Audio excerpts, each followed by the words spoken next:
முதல் வாசகம். இதோ கன்னிப் பெண் கருத்தாங்குவார். இறைவாக்கினர் ஏசாயா நூலிலிருந்து வாசகம். அதிகாரம் 7, திருவசனங்கள் 10 முதல் 14 வரை. அந்நாள்களில் ஆண்டவர் ஆகாசுக்கு மீண்டும் தம் திருவாக்கை அருளி சொல்லியது: உம் கடவுளாகிய ஆண்டவர் உமக்கு ஓர் அடையாளத்தை அருளுமாறு கேளும். அது கீழே பாதாளத்திலோ மேலே வானத்திலோ தோன்றுமாறு கேட்டுக்கொள்ளும் என்றார். அதற்கு ஆகாசு, நான் கேட்க மாட்டேன், ஆண்டவரை சோதிக்க மாட்டேன் என்றார். அதற்கு ஏசாயா, தாவீதின் குடும்பத்தாரே, நான் சொல்வதை கேளுங்கள். மனிதரின் பொறுமையை சோதித்து மனம் சலிப்படைய செய்தது போதாதோ?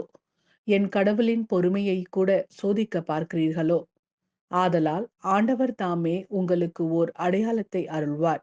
இதோ கருவுற்றிருக்கும் அந்த இளம்பெண் ஓர் ஆண்மகவை பெற்றெடுப்பார். அக்குழந்தைக்கு அவள் இமானுவேல் என்று பெயரிடுவார். இது ஆண்டவரின் அருள்வாக்கு. இறைவா, உமக்கு நன்றி. இரண்டாம் வாசகம். தாவீதின் மரபினரான இயேசு கிறிஸ்து கடவுளின் மகன். திருத்தூதர் பவுல் ரோமையருக்கு எழுதிய திருமுகத்திலிருந்து வாசகம். அதிகாரம் 1, திருவசனங்கள் 1 முதல் 7 வரை. கடவுளின் அன்பை பெற்று இறை மக்களாக அழைக்கப்பட்டுள்ள ரோமை நகர மக்கள் அனைவருக்கும், இயேசு கிறிஸ்துவின் பணியாளனும் திருத்தூதனாக அழைப்பு பெற்றவனும் கடவுளின் நற்செய்தி பணிக்கென ஒதுக்கி வைக்கப்பட்டவனுமாகிய பவுல் எழுதுவது: நம் தந்தையாம் கடவுளிடமிருந்தும் ஆண்டவராம் இயேசு கிறிஸ்துவிடமிருந்தும் உங்களுக்கு அருளும் அமைதியும் உரித்தாகுக. நற்செய்தியை தருவதாக கடவுள் தம் இறைவாக்கினர் வழியாக ஏற்கனவே திருமறை நூலில் வாக்களித்திருந்தார். இந்த நற்செய்தி அவருடைய மகனை பற்றியதாகும். இவர் மனிதர் என்னும் முறையில் தாவீதின் வழிமரபினர். தூய ஆவியால் ஆட்கொள்ளப்பட்ட நிலையில் வல்லமையுள்ள இறைமகன்.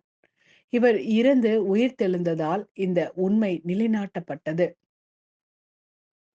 இவரே நம் ஆண்டவர் இயேசு கிறிஸ்து. பிற இனத்தார் அனைவரும் இவர் மீது நம்பிக்கை கொண்டு இவருக்கு கீழ்ப்படியுமாறு இவர் பெயர் விளங்க இவர் வழியாகவே நாங்கள் திருத்தூத பணி செய்வதற்குரிய அருளை பெற்றுக்கொண்டோம்.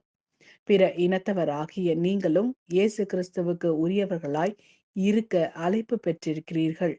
இது ஆண்டவரின் அருள்வாக்கு. இறைவா, உமக்கு நன்றி. நற்செய்தி வாசகம். தாவீதின் மகனான யோசேப்புக்கு மனம் ஒப்பந்தமான மரியாவிடமிருந்து இயேசு பிறப்பார். மத்தேயு எழுதிய நற்செய்தியிலிருந்து வாசகம். அதிகாரம் 1, திருவசனங்கள் 18 முதல் 24 வரை. இயேசு கிறிஸ்துவின் பிறப்பையொட்டிய நிகழ்ச்சிகள். அவருடைய தாய் மரியாவுக்கும் யோசேப்புக்கும் திருமண ஒப்பந்தம் செய்யப்பட்டிருந்தது. அவர்கள் கூடி வாழும் முன் மரியா கருவுற்றிருந்தது தெரிய வந்தது. அவர் தூய ஆவியால் கருவுற்றிருந்தார். அவர் கணவர் யோசேப்பு நேர்மையாளர். அவர் மரியாவை இகழ்ச்சிக்கு உள்ளாக்க விரும்பாமல் மறைவாக விலக்கிவிட திட்டமிட்டார். அவர் இவ்வாறு சிந்தித்துக் கொண்டிருக்கும் போது ஆண்டவரின் தூதர் அவருக்கு கனவில் தோன்றி, யோசேப்பே, தாவீதின் மகனே, உம் மனைவி மரியாவை ஏற்றுக்கொள்ள அஞ்ச வேண்டாம். ஏனெனில் அவர் கருவுற்றிருப்பது தூய ஆவியால்தான். அவர் ஒரு மகனை பெற்றெடுப்பார். அவருக்கு இயேசு என பெயரிடுவீர். ஏனெனில் அவர் தம் மக்களை அவர்களுடைய பாவங்களிலிருந்து மீட்பார் என்றார். இதோ கன்னி கருவுற்று ஓர் ஆண்மகவை பெற்றெடுப்பார்.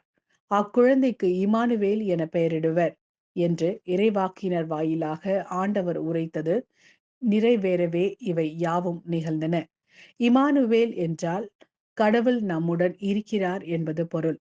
யோசேப்பு தூக்கத்திலிருந்து விழித்தெழுந்து ஆண்டவரின் தூதர் தமக்கு பணித்தவாறே தம் மனைவியை ஏற்றுக்கொண்டார். இது கிறிஸ்து வழங்கும் நற்செய்தி. கிறிஸ்துவே, உமக்கு புகழ்.